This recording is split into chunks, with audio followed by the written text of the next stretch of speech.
Hi, welcome to More Than Maple. I'm Cafaro, your host, and this show is about food and culture across Canada and comes to you from Harrowsmith Magazine and Bountiful Media. I am excited for this show today because there are few things in the world that I love as much as cheese. And so today's show is all about that. It is about cheese, Canadian cheese makers, Canadian cheesemongers, and for those of us who just love cheese, cheese lovers. I am joined today, first and foremost, by Sarah McNulty. She is the resident cheesemonger at Dags Willow in Collingwood, Ontario. So, Sarah, welcome to the program. Thanks for having me. I'm really excited to be here to talk about cheese. Well, I know it. And so for our listeners and viewers, I met Sarah actually at the Canadian Cheesemonger competition at an event called Cial in Montreal a few weeks back.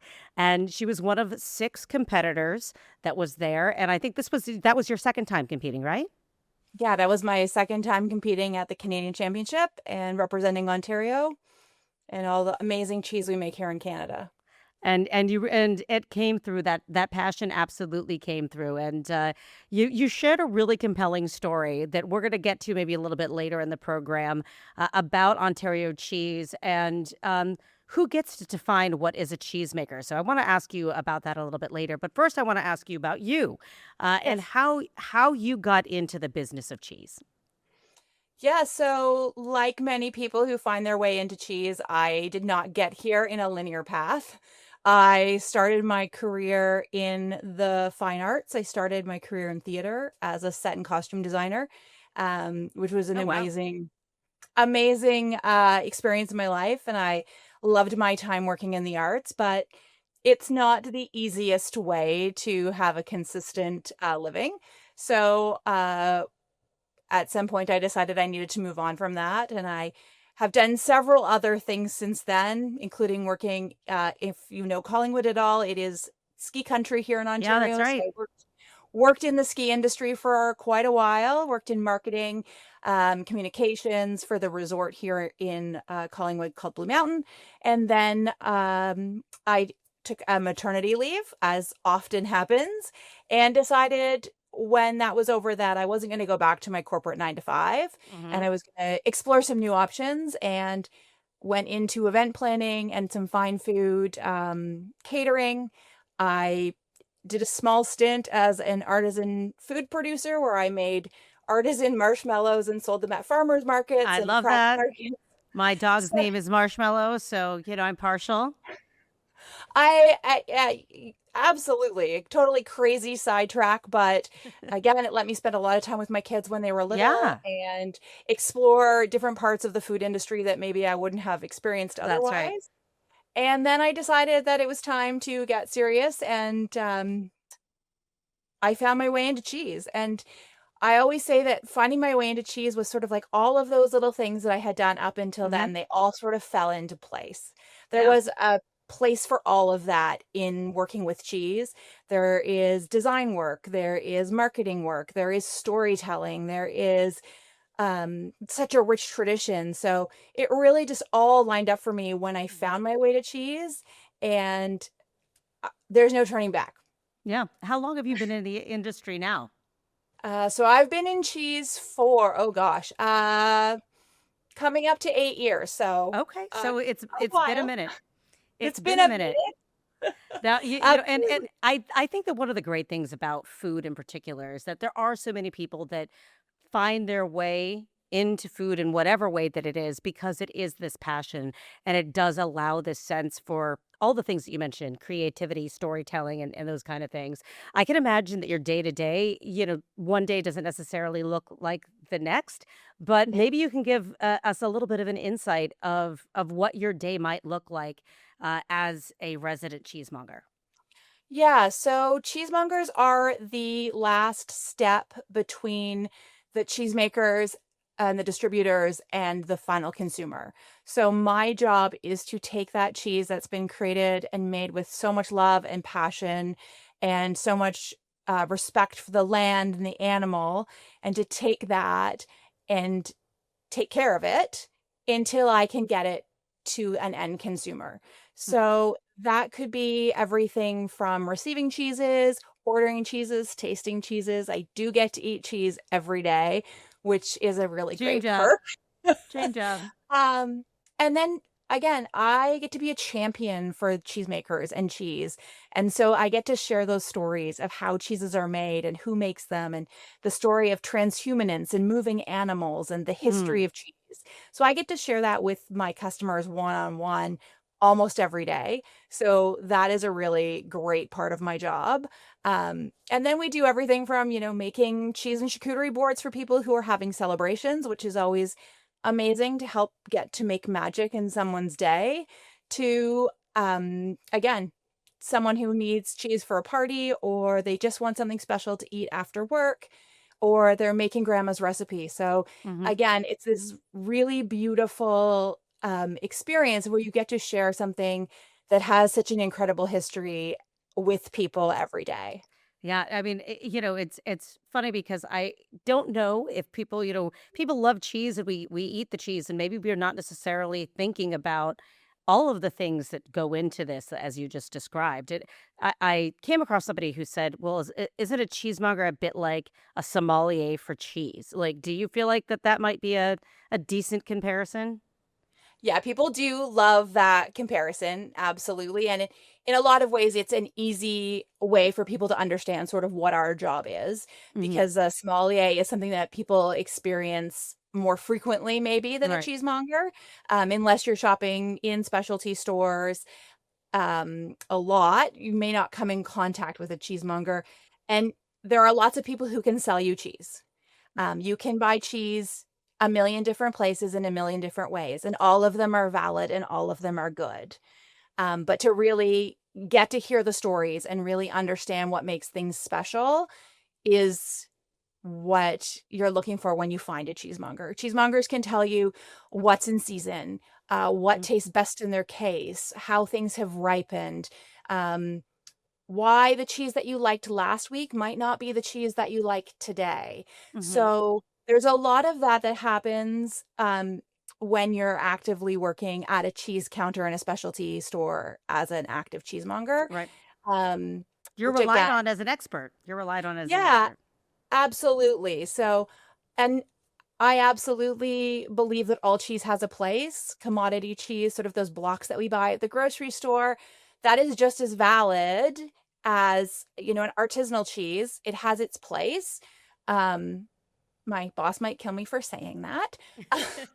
But if that's people's experience with cheese, then that's valid. And I really think that my job too is never to invalidate someone's experience. Sure. And Um, I know how respectful you are in trying to be inclusive and, acknowledge people's different experiences, because no two experiences are the same, no different than no two cheeses are the same, at least kind of in your cheesemonger world, right? We're not talking necessarily about the commercial cheese in that sense, but yeah. I can tell why you were one of the six that was competing at the cheesemonger competition. And so tell us just a little bit about that experience. I know you've done it twice. You said you represented Ontario. It is, very Quebec centric, because it is the place I think that is best known for its cheese traditions and its dairy traditions, and but that doesn't mean that other provinces don't have cheese to offer. So tell us about that experience competing, and kind of the different categories. I got to witness it for myself, but kind of give us a little bit of the highlights of going through it and what was going on in your mind during the whole thing too. Absolutely. So, never in a million years did I dream I would become a competitive cheesemonger, let alone a cheesemonger. I didn't even know competitive cheesemongering was a thing, but uh, in 2024, when they had the first annual Canadian Cheesemonger Championship, I was on a Zoom call with a bunch of my contemporaries in the industry from all across the country. And Yannick Ashim, who runs the competition, he's the head of the jury, Mhm. came on to talk about it. And he was really looking for Anglophones and Yeah. people from outside of Quebec to participate. And I really wrote it off as like, there's no way I'm doing that. Like, why would I put myself through that? And then, sort of at a very 13th hour decision in 24. I threw my name in the hat, or my hat in the ring is the expression I'm trying to say. It works And both ways. was selected to compete. And I had some successful challenges then. And so when 26 came along again, it was, am I going to do this again? And it was again a very last minute decision to do it. But the thing that I learned in 24 and was reminded in 26 is that I do have a very competitive streak. Ah. I don't love to admit that sometimes, but I really the drive to compete and to make myself better and to Mhm. continually push myself to be There's nothing better. wrong with that. There is nothing wrong with that. Yeah. And so I think that in all things we can learn, and cheese especially is something with such a vast, incredible history. We're talking about 8,000 years of human Hmm. history in cheese. And so there's so much to learn. And if I spent all of my time for the rest of my life learning about cheese, I still would not learn it all. Yeah. So pushing myself to be better and to learn is important, and a competition environment like that really for me is something that really pushes those buttons. Yeah. And I also knew in 26 that I had an important story to tell. I had an important Yes, story. this is the story that I want you to share because this Yeah. is what made me come up to you there at that competition. Yeah, so I maybe before I tell you that story, the competition, there is the 4 challenges. Right. Yes. So there's the plateau, which is sort of the big show. Imagine like making cakes on a cake show, but with cheese under that time crunch. So that is Yes. probably the most pressure that we're under for the longest period of time because we only As have an these hour. things were really like very like ornate and involved. And there's a theme, and there were all these rules on what you had to use and how you had to use them. So that was Yeah. fascinating to watch. And for me, again, a lot of levels of thinking into what I wanted to present, how I wanted it to look. Again, because we've given the theme of multicultural ism, or the cultural mosaic of Canada was how they actually phrased it.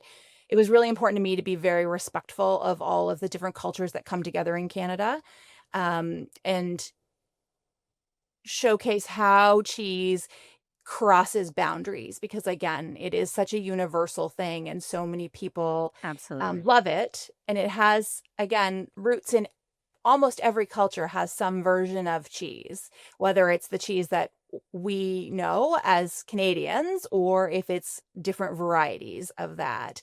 So it was again really important for me to be very respectful of everybody's culture. So that is the first challenge, which is quite challenging is the wrong word. But it definitely puts us through our paces. Yeah. Then we did the oral presentation, which I will circle back to. Then the written test and the blind cutting challenge, The which written test stressed me out just because I'm not a test person, and just watching everyone like handing out the number 2 pencils and doing, I'm like, there's a written test on cheese knowledge, and it's you have a 20-minute countdown clock. That stressed me out. And then the cutting competition was also really interesting to me because you have to cut, and just as an observer, it's all like you have to cut 4 pieces of cheese, and they have to hit 250 grams. But what I didn't know, I think until maybe you told me or someone told me, that 250 grams is not a usual unit that you're cutting as a cheesemonger. correct. So 250 grams is sort of an arbitrary number. Again, it's a nice round number. So I think that's kind of where it came from. And these blind cutting challenges are very common in cheesemonger competitions. I think most cheesemonger competitions do have these blind challenges. So Well, we I did don't not know. know. That was my first experience with a cheesemonger competition, so that's all I know. Yeah, so we did not know what cheese we were going to be cutting before we were given the wheel. So you're given just a random wheel of cheese, which you're not allowed to put on a scale. So you have no idea except for a feel and a sort of general knowledge of like a wheel of Gouda weighs 5 kilos, as to what the whole wheel weighed. And then from there to break it down, and you only had 5 minutes. And again, no access to a scale, trying to get that perfect cut is It's challenging, and the pressure was definitely on. I think most of us went into that knowing that luck was going to be a big part of it. And Oh yeah. so, you're going to do your best, but that's not the place that you could guarantee yourself points in this Right. competition. That makes a Whereas, lot of sense. yeah, you can study for a written test, you can run through your plateau over and over and over again and make sure that you've covered everything. You're not missing a type of cheese or have not adhered to a rule, but blind cutting is blind cutting. You have 5 minutes to do your best. Right, right. Well, before you actually circle back to that Yeah. ever so important story that you shared, because I want to close on that in our conversation, but I want to give you just a few minutes to talk about what is coming up next for you, because there's this cheesemonger competition stuff isn't just a one-off for you, and it isn't something apparently unique to Canada. So Yeah. you are off to, I don't know, compete, exhibit. I don't know what it is, but tell our listeners and viewers about this real quick. Yeah. So I am going at the end of June to be a Canadian cheesemonger at the Cheesemonger Invitational in New York City, which is an annual event. And there's usually one or two Canadians every year. I think this year I am the only one. And it is similar to what we do in Canada, but a little bit different. They do it much more as a celebration and a party. The actual event, the finals of the event are live. You can buy a ticket. You can go to this event. They call it an all-you-can-eat cheese rave. I'm So here for what that. here for that. So the 2.5 days we spend in education, where we get to learn from some of the best cheesemakers and cheesemongers from around the world,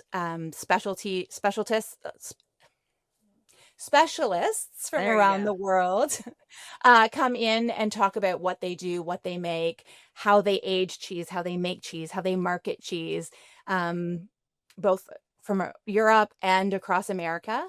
And so we spend 2.5 days in education. And then after that, we do what they call the cheesemonger obstacle course, which is on the Oh my. Sunday, the 28th of June this year. And it's at the Hammerstein Ballroom in Manhattan. So we're Which, for going, folks that are not familiar, is basically like a rock club venue. yeah, So that's pretty cool that it's a rock club venue, but yeah, hosting a cheese competition. hosting a cheese competition. And so we start early in the morning. There are 9 challenges that the entire group runs through. I think there are about 40 of us in total. Everything from similar to what we did in Montreal with a written exam. There's also blind tasting. There is Mm. blind cutting, speed wrapping. So the things that we do every day as cheesemongers, there is also a pairing and a hospitality component, Oh, wow. which is different than what we do here. So a perfect beverage pairing, a Oh, perfect that's bite, neat.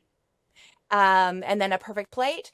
And then the top 5 finalists actually go on stage live at night with this live audience where everyone is eating cheese and having beverages. And it's really a party Yeah. while they celebrate the art of being a cheesemonger, which Mm. again it's a very esteemed career in places like Europe. Being a Absolutely. cheesemonger is something that you can aspire to. It's not something in Canada generally that we talk about as an option. And again, I think in America, in the United States, it was the same until they've built this sort of culture around Mhm. it to really celebrate it. So I'm really excited to be doing that because, well, why wouldn't I be? I get to eat all those great cheeses. That is fantastic. I'm excited for you, and sad that I'm not going to be able to make that. But so in our final closing moments, Yes. I absolutely want you to share, because it's going to be our next guest, this Yeah. story that you shared in Montreal about the very special cheese that you presented during your oral presentation. Yeah. So they give us 3 minutes to talk about a cheese that we're really passionate about. And there are lots of cheeses from Canada that I could easily talk about for 3, 5, 10, 25 minutes. But I knew this year that I really wanted to talk about this particular cheesemaker from Upper Canada Cheese in Niagara. So they're in Jordan Station. And I think what really compelled me was 2 years ago when I talked about my cheese. I was talking about a cheese that was no longer being made because the Mhm. cheesemaker had retired, and it was sort of a story about how, especially here in Ontario, where we don't have generational cheese making like they Mhm. do in Quebec, we really need to be aware so that we're not losing these amazing things, these amazing artisanal products. Um, because if we're not paying attention, that's going to happen. And that's really just unfortunately a fact of life. Commodity Yeah. production and factory farming is going to take what it can take. So I knew that I wanted to talk about Clyde at Upper Canada because he is sort of the perfect counterpoint to that story. Mhm. And you're gonna see Clyde, and I love him. He's an incredible human being and an amazing cheesemaker. But it was important for me to be able to talk about his story, and how he came to Canada in 2009 from India as a pastry chef. He came from a not cheese heavy culture. So they do have cheese in India, but he didn't grow up eating cheese on a daily basis the way we do Mhm. here in North America. And how he found his way to Upper Canada in 2023 and started making cheese. And the passion that he brings to cheese making is so evident in the cheese. There's so much magic in the art of cheese making. And if you can find someone who feels that passion, who understands that, then you're Yeah. going to see it in the cheese. And if you don't have that passion, the cheese is always going to, it'll be okay. It might even be good, but it's not going to be great. And so when Clyde went to Upper Canada and they started making the cheeses with him, they started winning awards. Amazing. They've started to just, the cheese is better. The cheese is incredible. And so it just is such an important story to me about how we have to be open in our industry and how we have to be um, willing to accept that not all cheesemakers are going to look like Europeans. Mhm. Um, especially the cheese that we make in Canada are very Eurocentric, Mhm. and that's amazing. That's our cheese history. That's where it came from. But if we aren't willing to open our eyes and we aren't willing to be accepting of Absolutely. people coming into our industry, then our industry is going to suffer. And so it was just such a beautiful counterpoint to my story from 2 years ago. And again, I have so much respect for Clyde and what he's doing at Upper Canada and the cheeses that he makes. It's was my absolute honor to be able to champion their cheeses and to be able to tell his story because I think it really says so much about Mm. who we can be in this country if we are willing to open our eyes to it. Um, and I knew that it was a risky story to tell in the environment that I was telling it. But again, I think that it is just so important that we are open to these things and Yeah. that um, it's really beautiful what can happen when we again are willing to be open to these things. So Well, cheese is lucky to have you, and Ontario Cheese is lucky to have you as an advocate, and someone who is knowledgeable and outspoken and willing to take those risks. It really it hit me and it touched me, and I'm thankful to have met you there. Thankful that you've introduced me to Clyde, so I can introduce Clyde to our audience. Just coming up here shortly, and just to close out, Sarah. Where can our listeners and viewers find you on social media if they want to, check you out or come visit you and see you in yeah. person? Yeah, so I work at Dags Willow in Collingwood. So that hashtag or handle is at Dags Willow. Or you can follow my personal social media, which will take you through the Cheesemonger Invitational at the end of June and some of my cheese adventures that I do outside of my work at the counter, which there are quite a few. And those are at Sarah Talks Cheese, and Sarah has an H on it. And you can find me on Instagram, TikTok, Facebook. all of those places. Yeah, just happy to share what I know and engage with people who want to Well, talk about cheese. Sarah, thank you so very much for talking cheese with me here today on More Than Maple. We'll have you back anytime. Absolutely. I would love to come back. I have lots more stories about lots of other cheesemakers. I am sure. Thanks so much again. Thank you so much. You have been listening and watching More Than Maple, a show about food and culture across Canada, coming to you from Harrowsmith Magazine and Bountiful Media. I'm your host, Capri Cafaro, and on today's show, we have been talking all things cheese, particularly Ontario cheese, Ontario cheesemongers, and Ontario cheesemakers. And now I am pleased to welcome some folks from Upper Canada Cheese and the Niagara region of Ontario. We have with me today Marg Kapitan. She's the general manager of Upper Canada Cheese, and she's joined by Clyde Pereira, who is one of the cheesemakers there at Upper Canada. And Clyde, we just had Sarah McNulty on the program, and she is the reason we connected, and she started to tell your story. So she's gotten our viewers and listeners primed up to hear how you got into cheese. But before we get to your big story, I want to talk to you, Marg, about Upper Canada Cheese. We want to give this whole cheese story a little bit of context. That backdrop is Upper Canada Cheese there in Niagara. So as the GM there, tell our viewers and listeners about how Upper Canada Cheese got started and a little bit about your process there.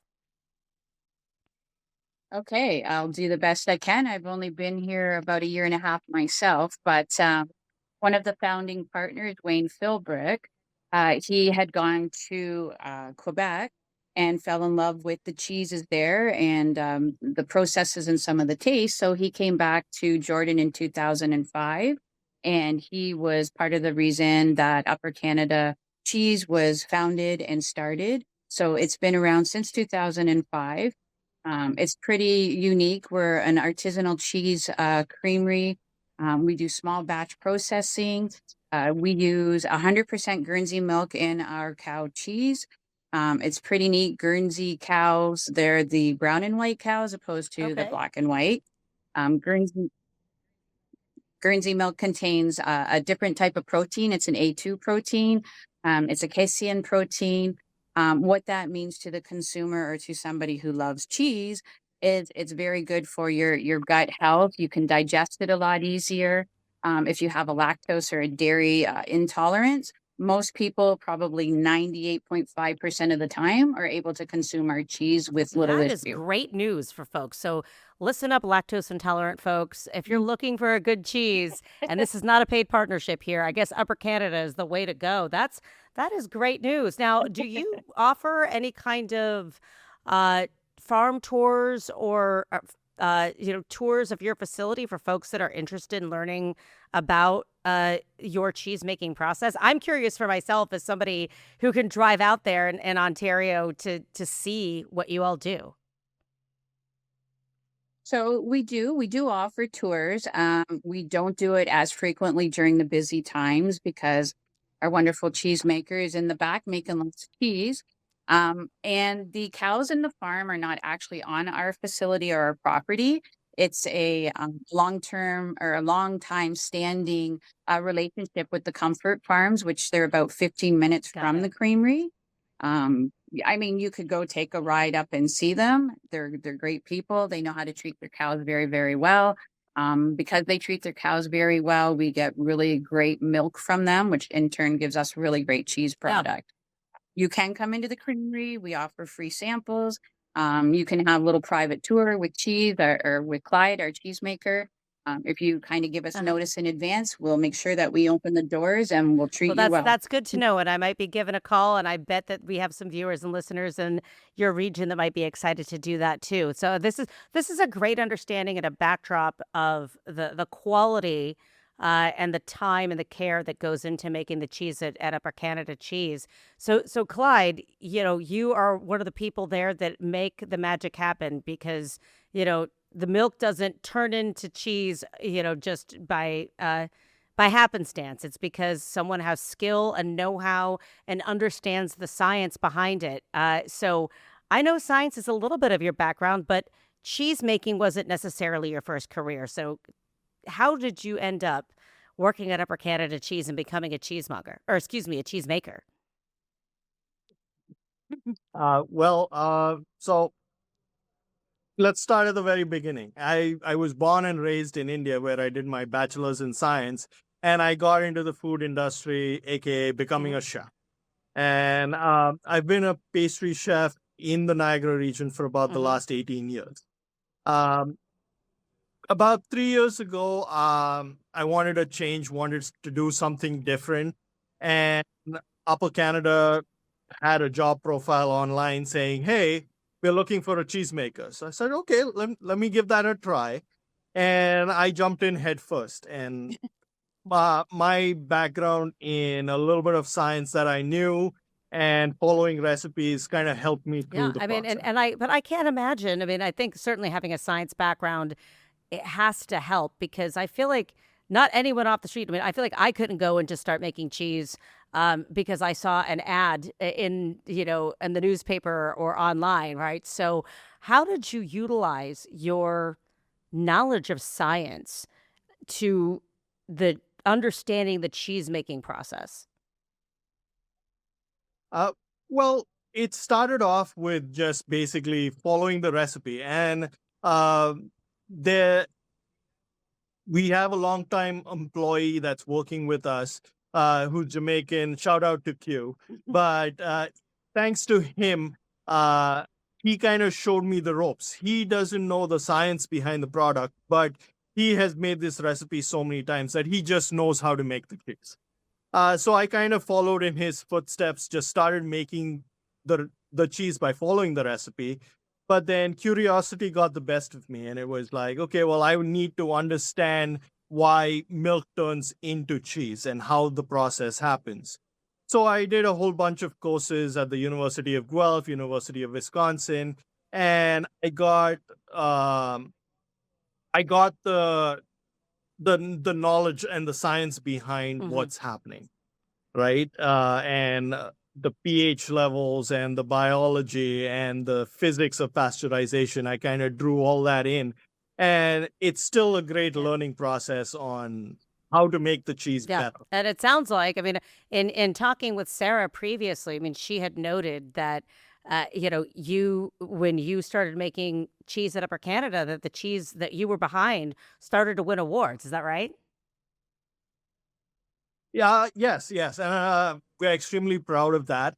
I mean, the cheese at Upper Canada has always won awards even prior to this, but we won some exceptional awards in the last few years, which we are extremely proud of.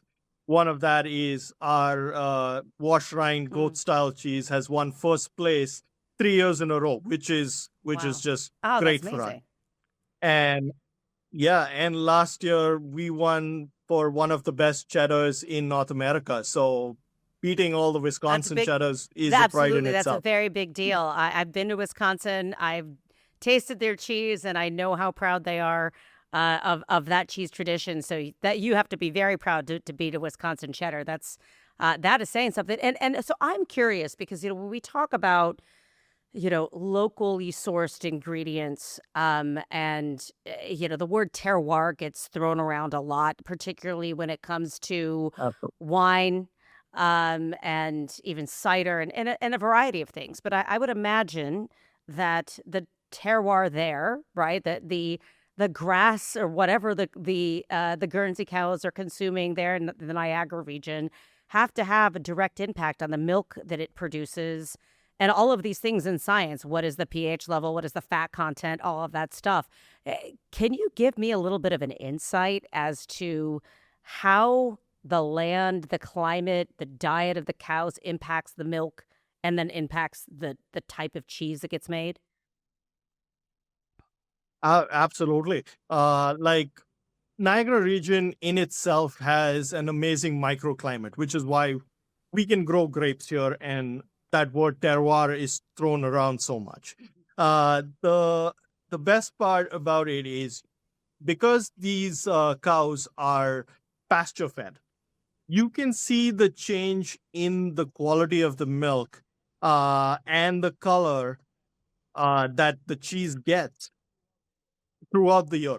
You like we can look at a batch and we can be like, okay, well, this was made in fall because it's a little pale. And then you can see the one that was made in spring and it's a bright yellow cheese. And that's just from the beta carotene that's And that's in the the same, grass. and that would be the That same just kind of cheese, or would that be two different types of like cheese formulas, if you will? it no, it would be the same type of cheese made the same way, and you can see two very I distinct see. colors. Okay.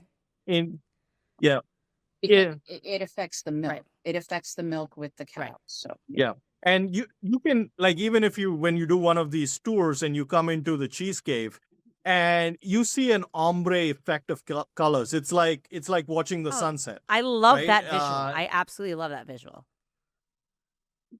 Yeah, you've got cheeses at different stages of aging, but also because of the pH and the day the cheese was made and the humidity in the environment and all of that, you get cheeses that are like a little bit yellow. You get cheeses that are slightly light orange. You get some that are almost like this bronzy color, and all of that is just amazing to watch. And we actually love to pick our favorite batches based on the color. That's what are you looking for when you are like just anything when you're like picking your favorite batches based on the color? Are you looking for something specific, or are you just attracted to whatever it is? Not well, it's just attracted to the color that's there and also Mhm. the taste because that like when you're tasting batches right Mhm. next to each other and that have been made even a day apart, you can taste the difference in the Okay. cheese. I'm so glad you brought this up because this is something I wanted to ask is that,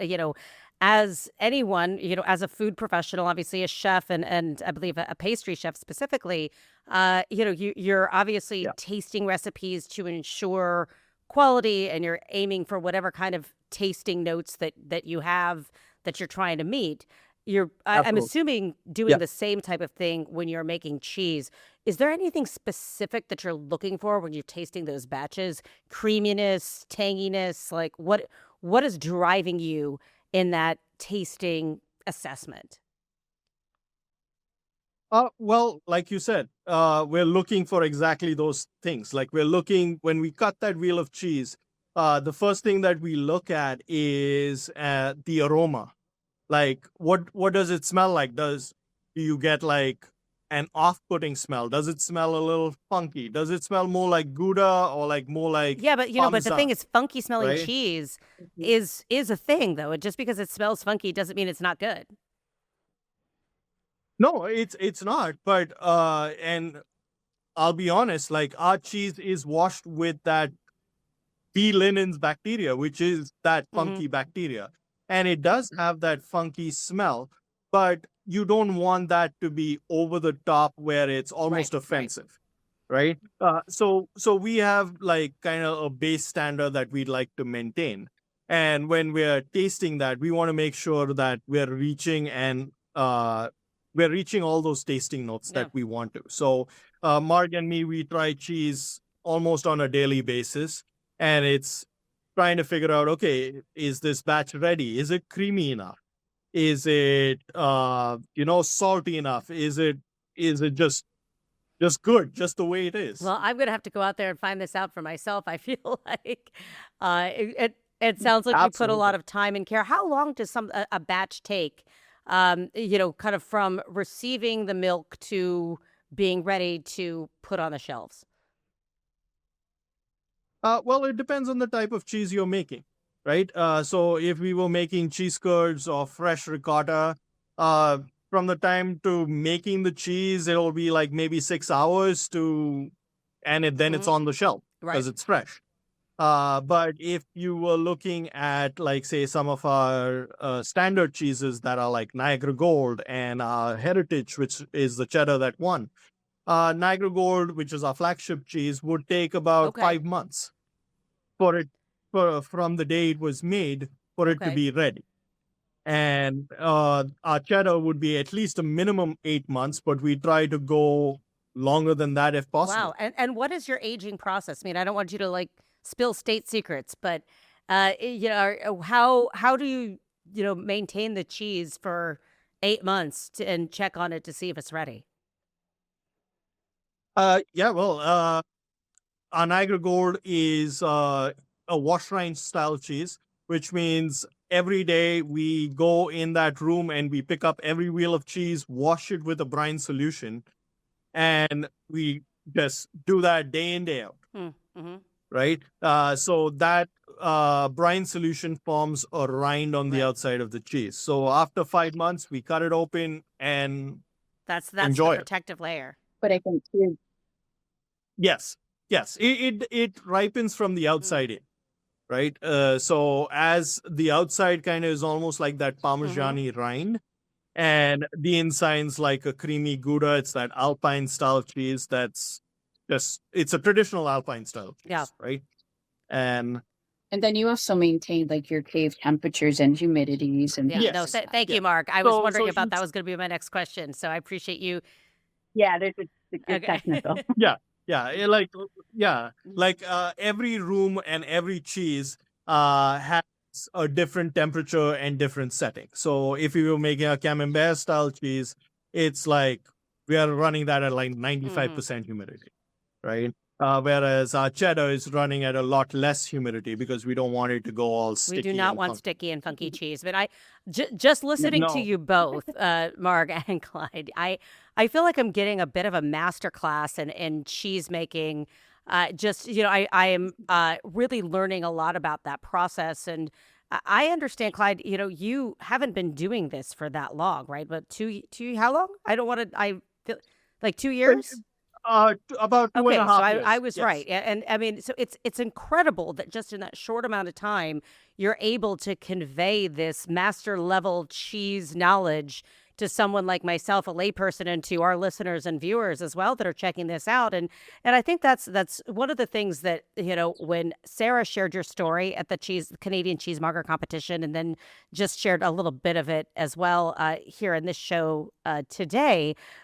She talked about the passion behind the cheese and how that comes through in the cheese that you make in particular. She also talked about the importance of recognizing that not all cheesemongers come from the same tradition, the same background, the same ethnicity, the same country of origin, and so I think that is very, very important to remember here, that there's no one type of cheese maker or some sort of lineage that brings you to become a cheesemaker. And you mentioned that the person that you learned from was from Jamaica, a newcomer. So two newcomers making award-winning cheese in Ontario at Upper Canada.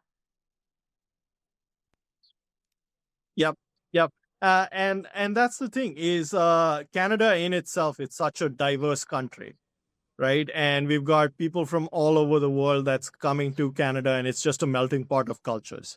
So that's the same thing that we have at Upper Canada Cheese, where it's a diverse community that we have.